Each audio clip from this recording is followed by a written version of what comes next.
Hi, everyone. Welcome to today's Speakers for Schools broadcast. We are delighted that you're here joining us today. The session will last for about 45 minutes, and we'll have an interview with our speaker before moving into a time of Q&A. So questions for our speaker can be submitted by the Q&A function, which is underneath the video you can see now. You may have to scroll down a little bit on the screen to find that. It's open from now, so please do get your questions in. We'd love to hear from you, and we'll pass the questions on to our speaker today. If you have any issues at all, let us know via the same box. We'll do our best to support you during the session. As a part of Careers Week, we're excited to welcome Paterson Joseph, best known for his roles in blockbuster films like Wonka and hit TV shows such as Netflix's The Sandman. Paterson has built an extraordinary career across film, television, and theatre, from performing with the Royal Shakespeare Company to starring in Peep Show, Law and Order UK, and Green Wing. So welcome, Paterson. It's exciting to have you here. Thank you very much. Hello, everybody. Good to have you here. Hope you've had a great morning so far. Yes, it's been a rush, but here I am. I'm glad to make it. Great, let's get stuck in. So the first question I have for you is, so the young people listening can get to know you, please can you tell us about your career journey and your current role? Oh, okay. My current role is unemployed, which is what we should start with if you're thinking about anything to do with an acting career. Most of your time is probably spent waiting for work. I started acting when I was about 18 years old. I wasn't very good academically. We can talk about why that was, but school was awful for me. So I left as soon as I could, and then eventually ended up going to a youth theatre when I was about 18 and loving it. Loving the experience of pretending to be something and people believing it, which seems very simple, but it's kind of miraculous as well. That leap of imagination that we all make. I'm pretending to be Julius Caesar and you're pretending to believe that I'm Julius Caesar. I found that amazing. So I carried on doing that for many, many years. And then I started writing. I was always writing, but because I was academically quite underconfident, I wouldn't show anybody, like a lot of people. Things were hidden in a bottom drawer somewhere. And then eventually, when I got to about 35, I got a sort of compulsion. I had to write because I had stories that I felt I needed to tell. So I started writing. So now I both act and write. And I write my own work that I do performances of. And I write about a particular period of history, which is the 1700s. And I write about this man. His name is Charles Ignatius Sancho, and he was one of the first people that we know of African descent to vote in Britain. And he was a musician and an actor. So I now write about him and perform a play about him. That's my career in a nutshell. Wow, that is so cool. And if you had to choose between them, I know they are both passions of yours, but acting and writing, what would you choose there? Are they both the same? Yeah, they're very different disciplines, Sarah, because with acting, you're receiving a piece of work, a play, and then you're looking at it. You don't know it. You haven't maybe read it before or seen it. And then you have to sort of investigate your character, figure out what that person might be like, and then try to play them. So you're collaborating, in other words, working in cooperation with the writer, with the director, with a technical crew who are going to light it and put costume on you. You're working with other actors. So it's very collaborative, lots of people about. Whereas when you're writing, you're in that shed at the bottom of my garden on your own for hours just typing. And it's a very private thing. And it's also a very creative thing, probably more creative in some ways than some acting work, because, as I say, acting work is you're given a story, whereas I'm having to give a story. So it's been really enjoyable. Both have helped the other. I understand writing a bit better now as an actor, and I understand how to write for actors because I am an actor. So, yeah, the two things have really helped each other. That's great. It's like two different ways of creativity to kind of blossom there, and yeah, be out there, which is great. So another question I have here for you is, have you ever completely forgotten your lines on stage or set? And what happens next if that was to occur? What would you do next? No, I have forgotten my lines once, but that was because the play had only been written a couple of hours before.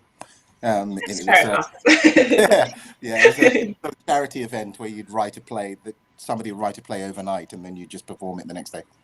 Um, but I've always felt like learning my lines has been my protection, because otherwise I'm on stage as myself and confident as I can be sometimes in myself. I don't really want to walk in front of an audience of 600 people with nothing to say. So learning the lines has always been really important to me as soon as possible, and learning them so well that you're not really even thinking about them, you're just saying them. But it is a terrifying thing when you think about it. You're walking on stage in front of a bunch of strangers, pretending to be someone, and the only way you can convince them that you are that person is to speak like that person. But if you're going on stage and you can't remember what to say, then of course that's what stage fright is about. You're suddenly feeling exposed and you realize what a strange thing it is to do, to walk in front of strangers and pretend to be somebody else. Whereas when you're doing a play and you've got it, you've understood the lines and you remember the lines, that's your protection. You're behind as a person are behind your character and behind their lines, you know. Anybody who's done any acting knows that the first thing you've got to do is learn those lines. We could talk about how we do that, methods, etc. later if you like. Yeah, I was even going to ask you if you had like maybe something that you do for yourself to make it easier to remember Yeah, those lines. yeah, I do. I mean, if I was going to think of say a very uh, famous Shakespeare speech, which is Hamlet's speech, when he's talking about wanting, you know, to not live anymore because his dad is dead and his mum is marrying his uncle and everything's just gone mad in his world and he just wants to end everything. So he says to be or not to be alive or to not be alive. That is the question. But if I was going to learn that, the first two lines, to be or not to be, that is the question, I would do a thing where I would emphasize a different word for the whole sentence. So you'd start with to. So you'd hit that very hard. To be or not to be, that is the question. And you're still reading it at this point. Then you go to be or not to be, that is the question. To be or not to be, that is the question. And then you keep doing that until you get to the end of the sentence. And by the time you've done all of the words, that line is in your head automatically.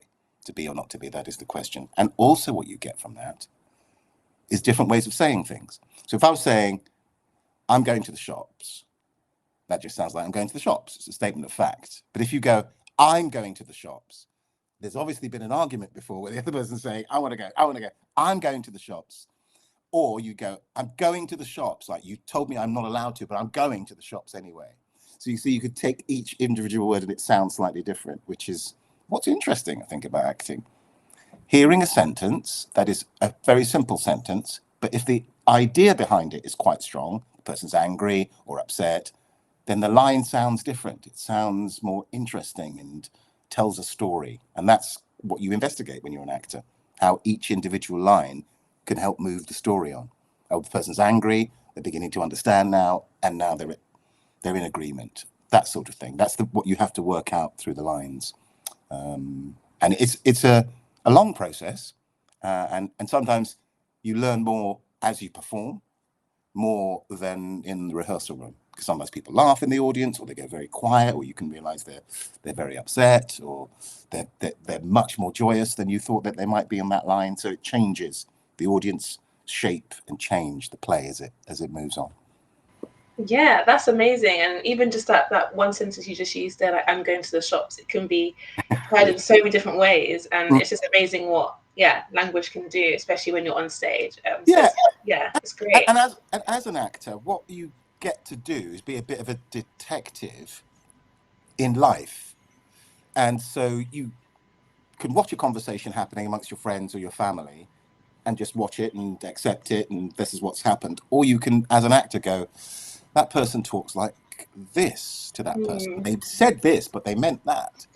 And oh, this person really wants to get in on the conversation, so they usually shout quite loudly over everybody else, and that other person's very quiet, doesn't say very much, but when they do speak, really smart, whatever it is they say, or that person's really funny but doesn't look like they're funny, they just say funny things. So you start to observe people. Yeah. I'm a sort of, like a sort of detective, and you say, oh, different people react in different ways. If I was going to play them, how would I do that? I saw my cousin acting like this when this happened, and if I'm in a play and something similar happens, I could sort of imitate them. I kind of understand why they might have done that. I wouldn't do it, but that's what they did, and I'm playing them. So I find that interesting, stepping out of my own personality and saying, there's many things about the characters that I'm playing that I wouldn't do, but they've done it. Why did they do it? Yeah. They believe they're right. So how can I put myself in a place where I can imagine that I'm right about this thing that I personally don't agree with? And so that's really good. You put yourself in other people's shoes. It's a really interesting part of the job. Yeah, that's awesome. I feel like all actors and actresses should add detective to their their list of things that they can do now. Yeah. Amazing. What's the most and least glamorous part of being an actor? The least glamorous part is what I say, like the beginning, is you are spending a lot of time not working.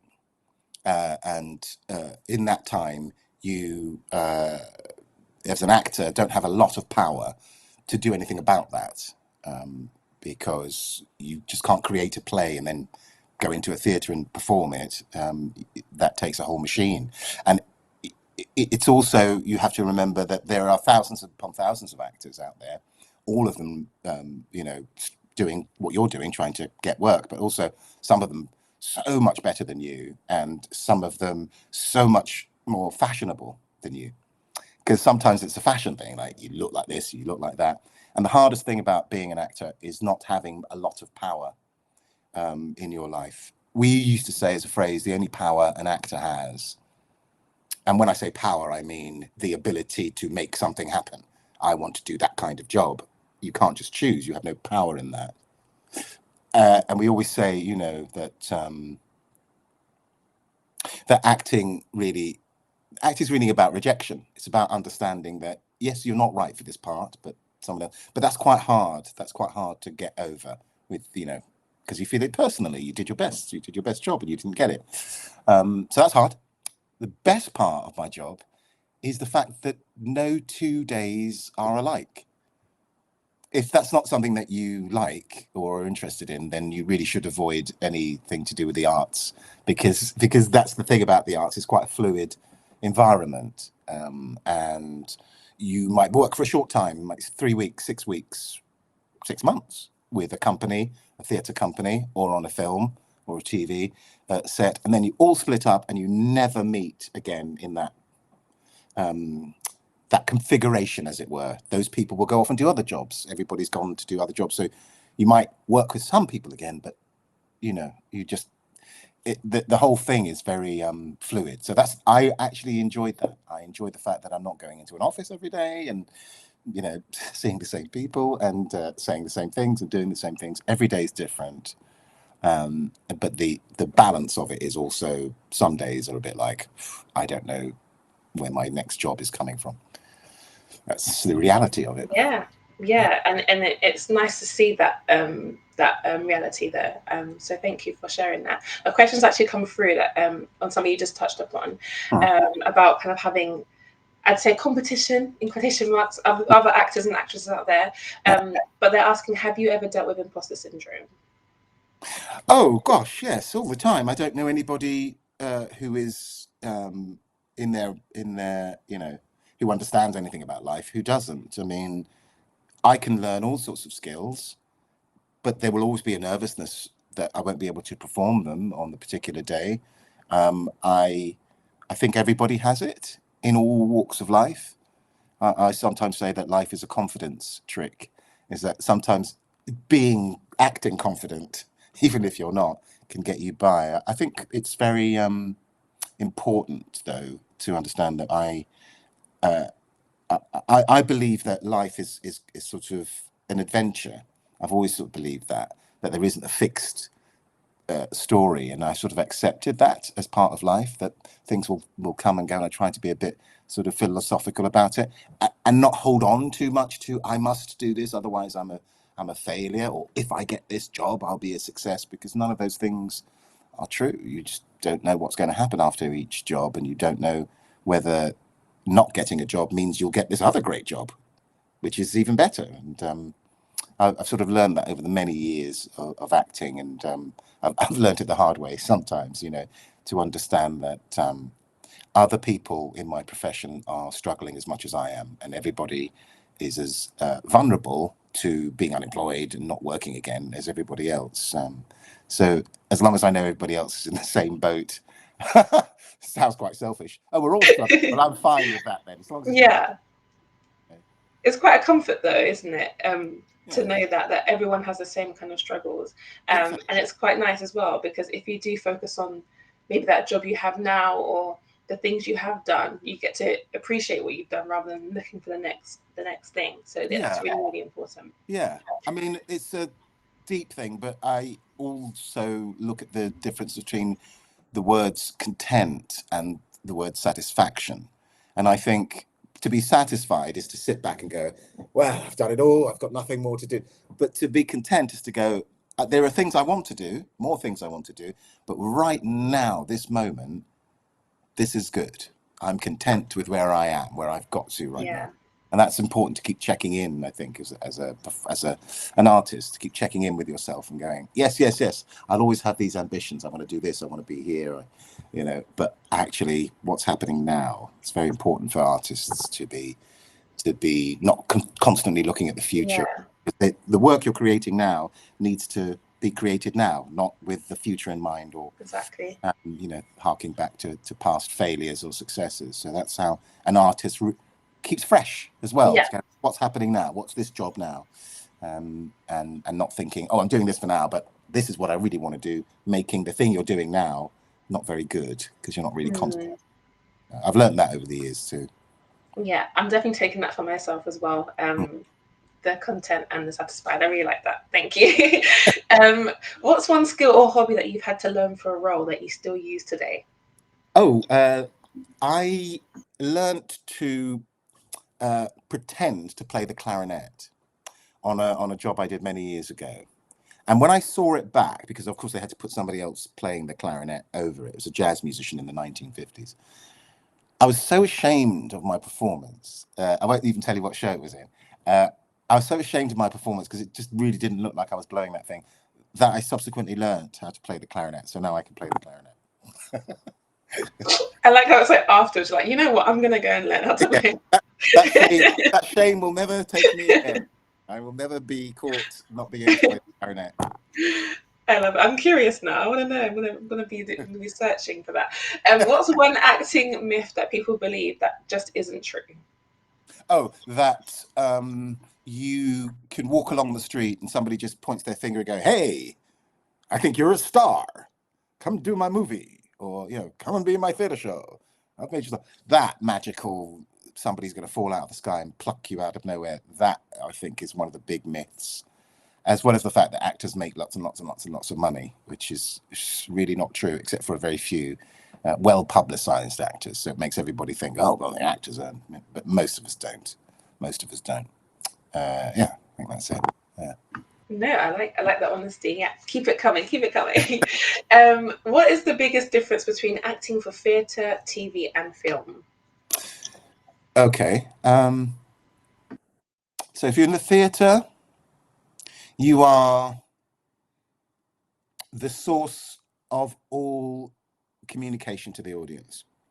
Music can do it a bit, lighting can do it a bit, but they're waiting for you to open your mouth and speak, or to physically go and do something. So your whole body, your voice is part of how the audience understand the story.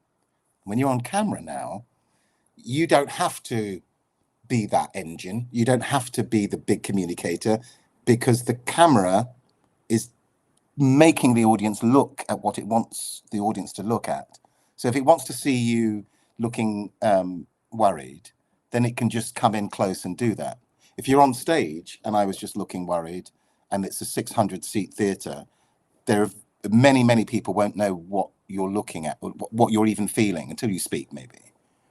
So you're projecting, you're making it bigger, not bigger like doesn't feel real, but it's just bigger. For example, if I'm on stage, so here's the camera, and this would be called a mid shot. So it's round about just above my rib cage, and it stops just above my head. So that's a mid shot. And then you'll have a close up, which is, forgive me, everybody, this. And then you can have super close up, which is like right. So you can equate it to the size of a theatre.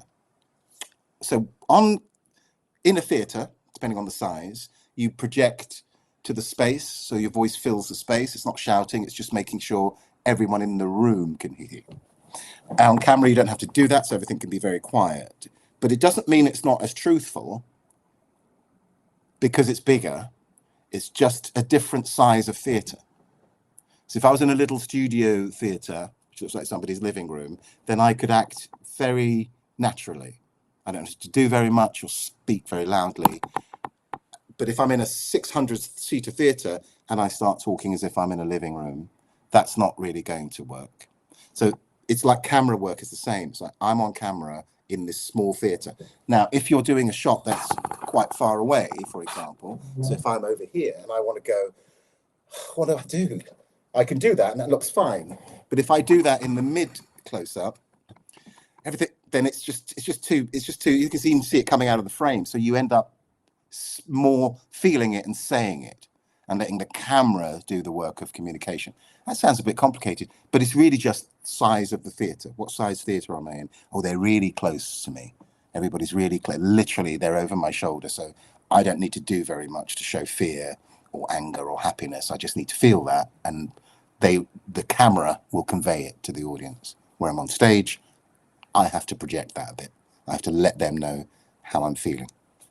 I guess that's the basic. Yeah, that's really great. Thank you for explaining that. A question came through actually. It's asking, what would you say is the best way to start your acting career with no experience of an outside theatre profession? So I know you just spoke about being on stage, different to being in front of a camera. But what's the best way to get started in that lane of theatre? Okay. My route will be very different to anybody's now because it was many years ago.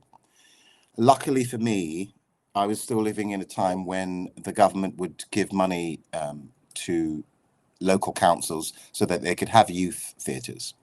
And there's very little of that around now, which is a deep shame. So that would be the route that I would go. I would go and do, if there's an amateur company near you, because they can be terribly good, very good. They can get really good directors, professional directors and producers and designers. So you'd be in a proper theatre play. Also, sometimes you get people who've retired from acting or who did act and now they're doing something else, but they want to still do the acting a bit. So you get really skilled people there. There's no pressure because it's not about making lots of money for the company. So it's quite an easy way to start working. And youth theatres, if you can find any youth theatres or any theatre courses or acting courses, even if it's like, not sure I want to be an actor in my life. Acting and practicing acting is such a good thing for confidence. I know you won't believe me, nobody will believe me now, but if you had met me when I was, say, 17, 18, you wouldn't have believed that I could speak in front of, I know I'm not senior, but 600 odd people quite confidently and quite naturally. I wouldn't have believed that would be possible because I was so insecure. But what acting does is it keeps pushing you in front of people to either entertain them or communicate something to them, where you see them listening to you, you articulating a thought and them getting it. It's a small thing. But for a lot of people growing up, and certainly in my world growing up, you're not really listened to and nobody really cares about what you've got to say. So you just get on with your life. But then suddenly you're in front of people. It's very hard to adjust to that. Like, oh, now everybody's listening to me. I'm really relaxed. So acting is really good to exercise public speaking and public confidence. It's really good, especially when later in life you might do interviews, job interviews, to be able to know how to be in front of a stranger and speak and look them in the eye, and all those tiny things which make a big difference in the world, and that you don't necessarily learn in your environment. My environment, people didn't really look each other in the eye even, it was seen as being a confrontation if another person, especially another guy looked another guy in the eye like that. It was very odd. So eye contact was a strange thing, just culturally, what was happening to me as a working class boy in an African Caribbean community mainly. So when I come into the world of acting and theatre and the arts, people aren't like that. They're quite open and they like to look each other in the eye. And it's like a cultural adjustment to me, really. But when you do acting, you sort of learn, if it's not your base culture, to always look each other in the eye and speak like that, because some people grow up like that. This is brilliant, but a lot of us don't. Acting is a really good way of exercising that. So you may not end up being an actor by pursuing these courses or by doing the amateur theatrics, but it will really teach you a lot about how to be publicly confident. Definitely. And as you meet new people, different people from different backgrounds, and you mentioned as well, like as you join maybe a job, you work with people for such a short amount of time, or maybe a longer period of time, and then you disappear and don't see each other again. Yeah. But how important is it to network in the acting world, and what is the best way to make connections and make them last? Yeah, I mean, I think that, and it's an awful word, really, isn't it? Networking, because it sounds like you're doing something a bit false, It's just being with people, isn't it? It's just like being in community with people. That's what that really means. And it means talking to people and listening to what they're saying and sharing ideas. It's quite an exciting, lovely thing to do. And it's not a job. It shouldn't be a job. It should be a pleasure. I remember the very first teacher, acting teacher that I had, would say, that in the profession, you'll have lots of acquaintances, but very few friends. And I was about 18 at the time. I didn't really understand what he meant, because these were all my friends. These were going to all be my friends. But it turns out, of course, that you end up, if you leave school, you've got 15 friends. Later in life, you might say, oh, I only got 2 friends, but they're my really, really best friends. So it's not that you're not friendly with everybody, or that you haven't got a lot of people that are your colleagues and you worked with before and you really like them. But it's a sort of narrow band of people who are going to be like your pals, your friends. But I think what's great about the acting profession in particular is that you work with people, as again, that first teacher, Richard, taught me, from the ages of 0 to 100.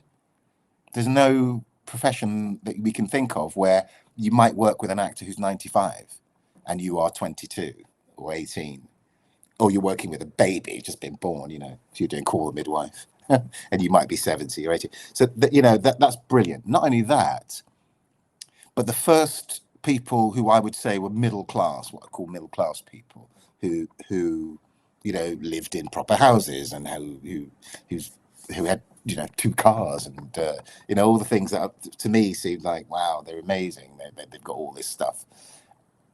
It was like, oh, they're normal people, they're ordinary people. But I hadn't known. I mean, I was 18 and I hadn't come across middle class people, especially as sort of acquaintances and going into their houses and that. So there was, to me, also sort of a cultural class thing that acting opened up that I'm really grateful for. I'm really grateful for all the different worlds I've been able to see through this great job.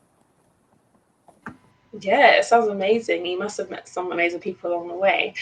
Do you have maybe like one tip of, let's say, conversation, not networking, but just to start a conversation with someone and keep that going? How would you maybe approach a conversation and share a tip there? Yeah, I mean, we always say, it's hard to do without, feeling like you're doing something a bit, I don't know, technical when you're talking to somebody, trying to have a conversation with somebody. But I think, listening. Because it's amazing how powerful listening is as an actor. When you're on stage and you're listening, if you do it really well, it's really amazing to see. It sort of draws your eye. So what is it about listening? Listening's quite a gift, because a lot of us are planning what we're going to say. Some people are listening to me now thinking, what question can I ask? And not listening to what's happening like right now. So it's hard to do. That's very hard to do. It's such a gift So in conversation, if you've got the gift of being able to listen, there's no conversation that won't flow, because you will hear something that they've said that makes you curious. And it's being genuinely curious. It's not a trick. It's not a game. The technical sort of game of a conversation, keeping a conversation going, is easy to know. It's like ask people questions that don't have yes or no answers. So if I give you an yes or no answer, that's the end of the conversation again, and you have to start again. So you leave it open. So you might ask somebody, you know, what school did you go to, which you can't say yes or no to. You have, begins a conversation. Then it might be an area that you know, or you don't know where is that, and you know, so where is that is an open question. Again, you can't say yes or no to that. It's not a trick. It's just knowing where the roots in a conversation. The more conversations you have, of course, the better. Where the roots of a conversation might open up, but always being honestly curious. I mean, honestly curious. People are so weird.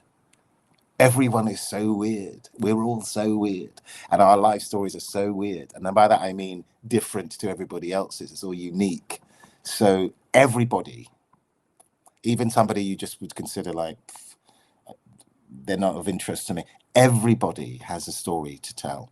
And as a performer, as a writer, you need to be curious about people, because that's going to be, you're going to spend most of your working life thinking about people and telling stories about people. So they should be your study, and you should really enjoy them. And everybody on this planet has a curious twist in their tale, whatever it is. And I guess it's your job, if you're a curious writer, or even just as a curious person, but certainly a curious performer, wants to know how human beings think and act, to find that out.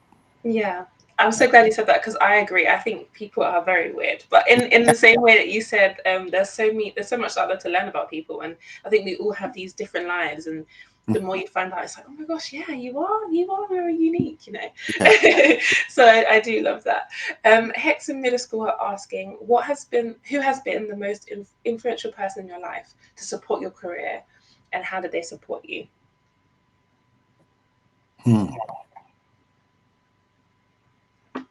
I would say that I've had a lot of people help me a little bit along the way. I don't think there's any one person. I mean, it's really important for me that there are members of my family who really believe in what I'm doing, and none of them will be watching this. So my favourite sister, Jackie. I've got 4 sisters, so nobody spread the word. But my favourite sister, Jackie. I say she's my favourite only because we share similar worlds. She's a designer and a TV presenter, so we share a similar world. But there is someone who's like my cheerleader. So if there's something I do that goes well, she'll always know about it and talk about it, and even tweet about it maybe, and tell people about it, and gather the troops so they can come and see me do shows and things. So yeah, then my sister Jackie. It's important to have allies, and I've got 1 or 2 friends who are like solid gold. I mean, like the kind of friends who tell you the truth. What I mean by that, like I've got loads of friends, but some friends really tell you the truth, and they tell it with love. So they're people I would rely on, even though sometimes you just want them to go, "Yeah, you're brilliant. Everything you do is amazing." Sometimes you need somebody to go, "What'd you do that for? What's this about?" Because they're doing it in love. So yeah, Yeah. I've got a little small cohort and members of my family who are tremendously supportive. You don't want to be isolated as an No, artist, yeah. especially as nobody wants to be isolated in any job, but as an artist, you don't want to be, because your life's blood is people and conversations, and yeah, that's the most important Yeah, thing. that's great. There's kind of iron sharpens iron That's very relationship. good. Yeah, I like Yeah. that. That's awesome. Another question here. Who is your favorite actor that you have ever worked with? Oh, I love loads of them, loads of them. I would say in my whole life, and I've been doing it for, oh gosh, so many years. I would say I've probably only met 2 or 3 actors who I just didn't get on with, and that's quite. There are thousands of actors, so that's pretty good going. No, they're all good. I can't even pick out. There are some actors who I really love working with. There's a brilliant actor called Simon Van Yonder. People might not know these people, but they're brilliant to work with. Adjua Ando, who's in Bridgerton, if you've ever seen Bridgerton, I think she plays a character called Lady Danvers. She's just a brilliant actor to be on stage with. Wonderful actor called Anne-Marie Duff, who's just, every time I've worked with her a couple of times, I've just gone, just wish I could work with you all the time. She's so open, brave, and committed to what she's doing. It helps me be open, brave, and committed to what I'm doing. So I love working with her. I worked with an actor called Daniel Day-Lewis on my very first feature film called In the Name of the Father. And I learnt so much from being on set with him, because he's fully sort of that character he's playing, and he never plays himself. He's fully immersed in that character with the accent and everything that he had to do, but was quite normal, having lunch and chatting and playing football and all of that, but kept that accent going, because it's a tricky accent, a Northern Irish accent. And then he would perform brilliantly, and then also know what was happening technically with the lights or with the camera, trying to make it better for everybody. And I looked at that and I was like, that's who I want to be. You're a craftsman. You're not only got this gift that's just natural to you, that you can be all these people, but you're also aware of everything else that's happening outside of it. You've got this sort of two split brain thing. This is amazing to see. So yeah, he's one that I greatly admire. Yeah, they all sound amazing. I want to ask a personal question, as you just mentioned accents. What is your favorite accent to put on? I think my favorite accent is a kind of East African Tanzanian accent. I love it so much. My second job when I became an actor was to play an 11-year-old Tanzanian boy called Solomon Mkonazi at the Young Vic Theatre in London. It was very exciting. And I think the thing I love about that particular accent is there's sunshine in it. And there's also, because it feels a bit like my parents' accent, but there's also a kind of clarity in it, and I just love it, and I love Shakespeare in that accent. To be or not to be, that is the question. Whether 'tis nobler in the mind to suffer the slings and arrows of outrageous fortune, or to take arms against a sea of troubles, and by opposing end them. I just find that accent like it's so much richer than the posh to be or not to be. That is the question, because it sounds a bit factual in that accent. So that's my favorite thing. One thing I must say, it's not me making this up, but the accent that people associate with Shakespeare, which is a kind of what the Americans call BBC English, oh, for a muse of fire that would ascend the brightest heaven of invention, a kingdom for a stage, princes to act, and monarchs to behold the swelling scene, which is the prologue to Henry V. That's what the way we think of accents, the way we think of Shakespearean accents is that sort of posh. Yeah. Whereas in Shakespeare's day, when he was writing and the actors were performing, that accent didn't exist. It came much later, 100 or more years after Shakespeare's passing. So the accents would have been regional. They would have been Northumberland for the Duke of Northumberland, if that's in a play. They would have been the accents of London, of all the regions. Even kings and queens spoke with regional accents. It's important to remember that Shakespeare isn't an accent. And so whatever accent you use, it will sound more like Shakespeare than what you think of as being Shakespeare. I say this to Americans as well, in particular, is that, when you think about the way Americans use the R sound, we call it a hard R. So you can hear it already, right? Yeah. So you hear that accent in most of southern Britain, all across east to west, particularly in places like Norfolk and Cornwall. So Cornwall, Devon, that's their accent with that hard R. And then those Pilgrim Fathers, if you want to tell that bit of the story, go to America, and that R stays there. They're also path, grass, bath people. They're not going path, bath, grass, because that's a strange accent that's eventually comes from Germany, really, the German kings, and the Hanoverian kings, the Georges, the first, seconds, and thirds. That's where that accent's come from.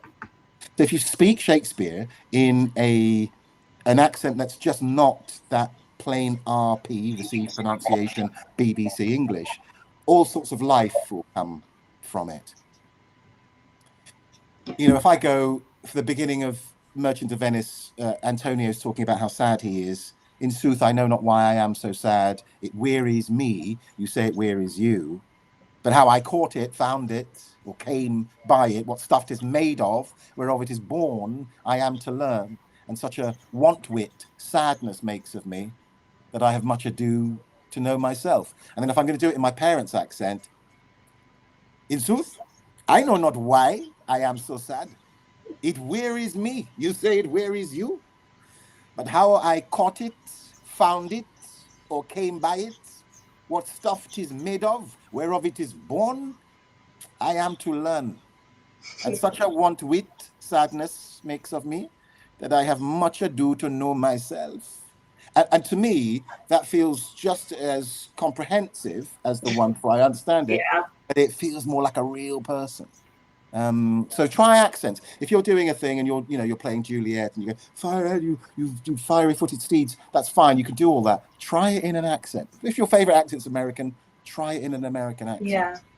Because it will bring something to life. You'll hear words pinging out, or your parents' accent if they're Irish, or if they're German, or if they're from Romania, because it will do something to the language that will stop it being intellectual, just about the head and some fancy words. Because it's important to say, to end this little speech, that Shakespeare doesn't write for academics. He doesn't write for people to study. He writes for people to hear and to be excited by his words. So they're words that are meant to be spoken and be alive. They're not words that are really meant to be sat down and picked apart. That's what Shakespeare does. He writes for people, about people.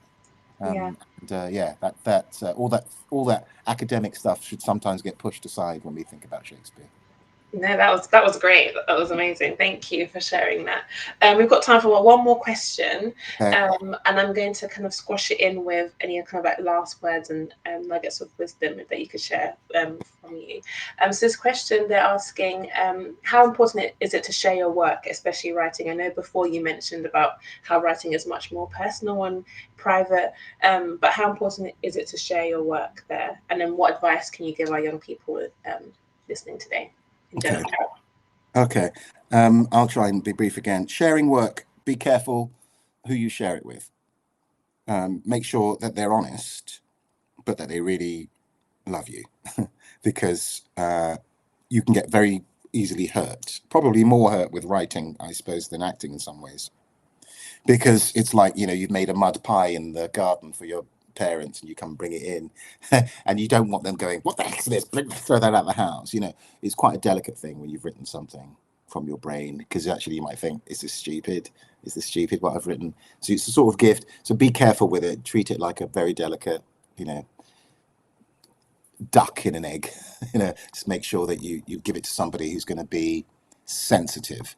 You don't want to give it to somebody, well, you might want to give it to 2 or 3 people, but one of the people must be a truth teller with love, and the other person must be somebody who is an enthusiast for you, so that you get the truth, but you get the lovely balance of somebody just going, you're amazing, hopefully, but be careful about sharing your writing. If I would say my final, but also be careful, but be brave as well. Be brave as well, because if you're anything like me and you obviously feel a little bit like, oh, who am I to write? Who do I think I am? Actually, that's something that you need to fight all your life. And so it's really good to step out and go, right, I'm going to fight this imposter syndrome, this voice in my head which says I shouldn't give this to anybody, it's stupid, it's silly, you're not bright enough, or whatever. Just be brave about doing that, because what's amazing about doing that is you suddenly find other people go, oh, I like that, I've written something like this, hey, why don't you do this with it? Your ideas will grow through sharing. And that's the kind of opposite to the way the world works sometimes. It's like, this is my little thing, and I'm going to keep my little thing, and I'm going to charge you a lot of money to even see my little thing. Whereas when you're an artist, you tend to be a bit more. The best artists I know, the most successful, are a bit more like that. I come to show because it's a flow. If I give to you, I'll get something back from you because you'll interpret what I'm doing in a different way. And I go, oh, I learned something there. And at best, that's what my profession gives you, is the art of listening and being able to give away a little bit of yourself in order to get more. Awesome. That's a great way to end today's session. Thank you so much, Paterson, for your time. It's been really, really great. I've learned so much myself. I'm sure young people have been really inspired, and just learned so much from you as well. So thank you so much for your time this morning. Very welcome. Awesome. Thank you everyone who joined and listened in this morning. It's been great to have you. There's a feedback part going live right now, so please let us know how you found this session, how we can better our talks for you. If you don't have time right now, there'll be a feedback link sent out via email to you. Please do look out for that and let us know how you found the session there. That is all we have time for today. Please join us again for another talk. It's been great having you. Have a lovely rest of your day. Bye everyone.